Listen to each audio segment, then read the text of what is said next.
grown American theologian in the history of this continent. Jonathan Edwards wrote of the, quote, now here comes Edwards speaking, explicit agreement and visible union of God's people in extraordinary prayer. Oh, I love those two words. Extraordinary prayer for the revival of religion. If you want a revival, you have to have extraordinary prayer. Now, Keller goes on to comment, unions of believers for prayer. Small groups, big groups, both large and small gatherings have an empowering effect. The renewed growth of the church in the United States will not happen without it. I'm telling you, it's nuclear. And it's necessary.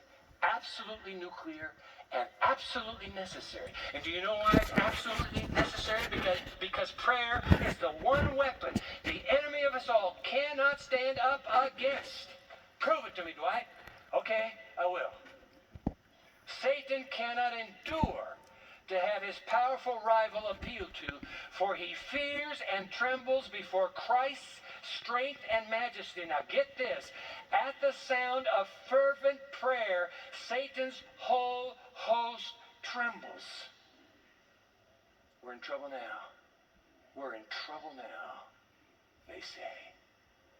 The sound of fervent prayer, Satan's whole host trembles. Keep reading. And when angels, all powerful, clothed with the armor, look at this, clothed with the armory of heaven, come to the help of the fainting pursued soul. By the way, that's just you against the whole army of Satan. Just little me against the whole army of Satan. When that happens, angels clothed with the armory of heaven come to the help of that fainting pursued soul. And when that happens, read this, Satan and his host fall back, well knowing that their battle is going to take a lot longer than they thought at first. Is that what it says?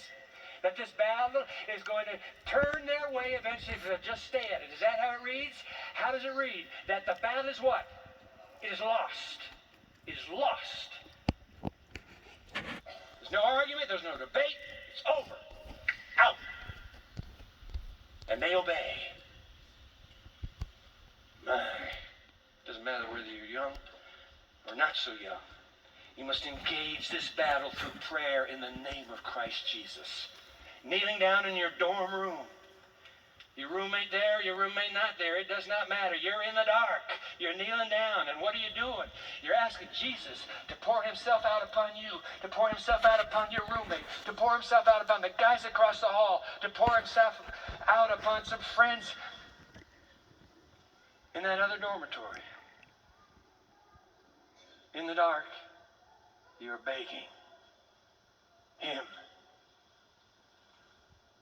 to send the powers away. That's what I do when I go into after running, when I go into my little Bethel, my little study. No lights on. Sun hasn't come up.